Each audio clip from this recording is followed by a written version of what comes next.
Hello, I'm Stuart Bloor and I'm going eel fishing tonight, and like most of our sessions, in fact I would say all of them really, good preparation begins at home. And here I am, I've got a tub there, I'll hold that up to the camera, you might be able to see in there, but there's some dead maggots that I've just taken out of my freezer, and also some little silver pieces that you may have caught there, and those are small pieces of fish which I will break up. Now that I've got them out of the freezer, I'll break them up into even smaller sections. And then to that, I'm going to add some cheap and cheerful ground bait. And then I've got some predator mix.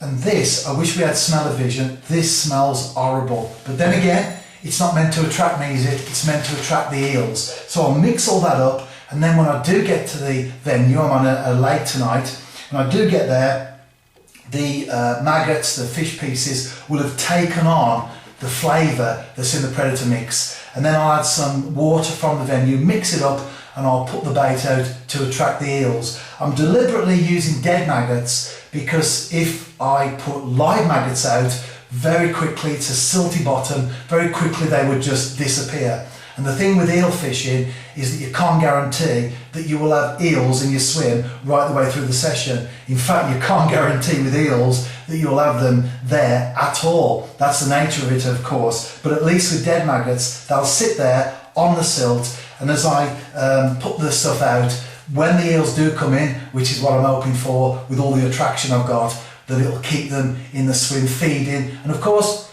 pick up my bait. That's the plan anyway. Here I am, water's edge, and I'm getting set up now. I've just got one rod ready, and I'm getting the other. I've put the ground bait mix out. I'm not fishing far from the bank, just a length or so out. This is the deeper end of the lake, and I have fished here before, and I've caught eels. In fact, I would probably say that of all the places I fish, some of them are very, very tough. Others probably, I wouldn't say easy, but not quite so tough. That's the best way of putting it. This is probably my my banker place.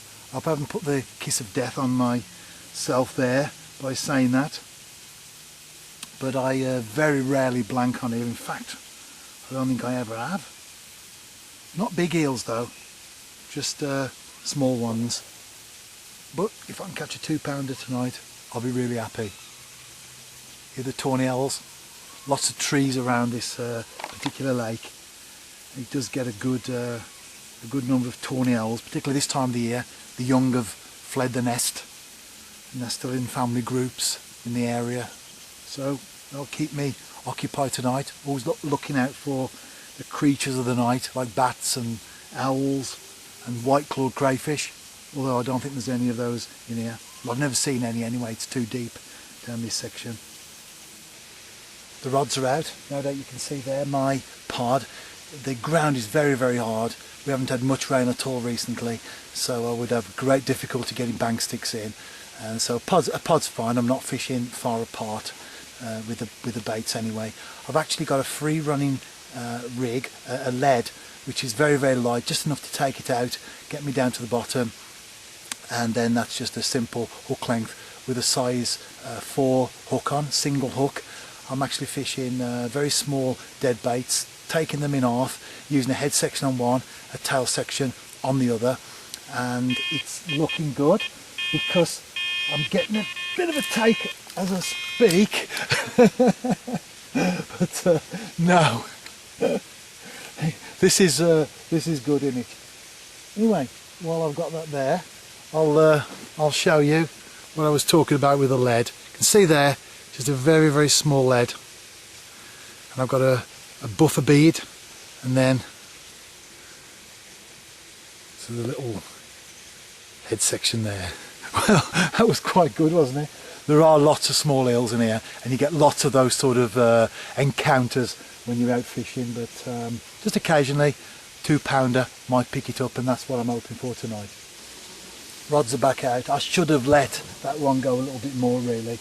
It was probably the fact it caught me while I was talking on camera, and all the excitement of maybe getting an eel within seconds of casting out. I'm here for the night, obviously. and I've got the place to myself. I have talked to a few folks over the years. I only fish it occasionally in the summer nights for eels like I am now. But it's supposed to be a haunted place, and there's supposed to be a headless ghost that patrols the area.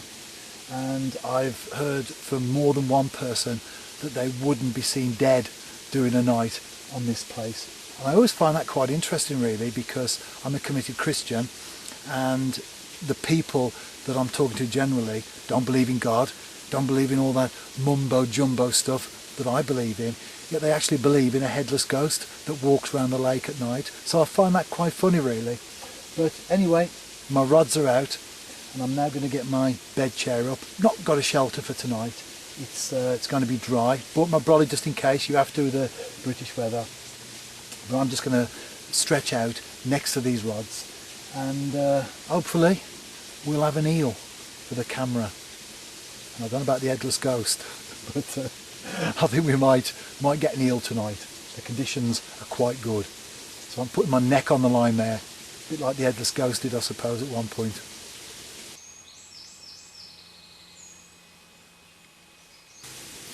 I just had a screaming run, played the fish, netted it, and I've got my 2. Well, it's a bit bigger than a 2, I think. And there it is. A mirror carp. Right, let's get this one back and see if I can catch an eel. At least I'm not a blanker. Not long into the session, and I've just caught the world's smallest eel. Well, at least I'm not a blanker after the carp, and I'm not an eel blanker either, so I suppose that's something, isn't it? And the night is still young. The rods are back out again now. The eel has a fascinating life story.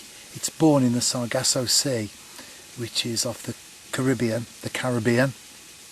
and those tiny little elvers in the very first stage of development brought up to the coasts of European countries, Britain of course, by the Gulf Stream.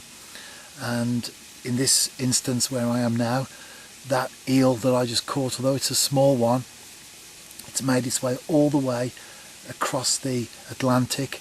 It's come up the Severn into the Bristol Channel, into the River Severn, navigated weirs on the way, and the lake where I am, it's only a small lake, but it's about 1.5 miles from the River Severn.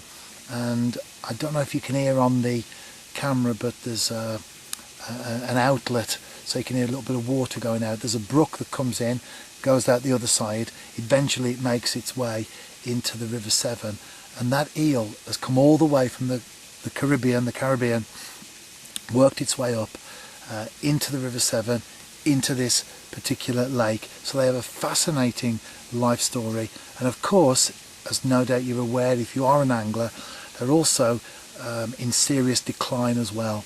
And that's why we have to put them back. The days when people used to take eels and feed them to the cats or whatever they did with them, those days have long gone. We need to look after them. We need to fish for them properly, treat them with respect. Welfare of all fish is important, but especially the eel. And that one I caught it was hooked in the lip. The hook came out really simple, really easily.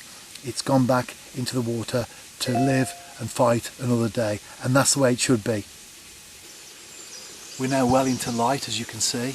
I had no more fish, just the one eel and the one carp.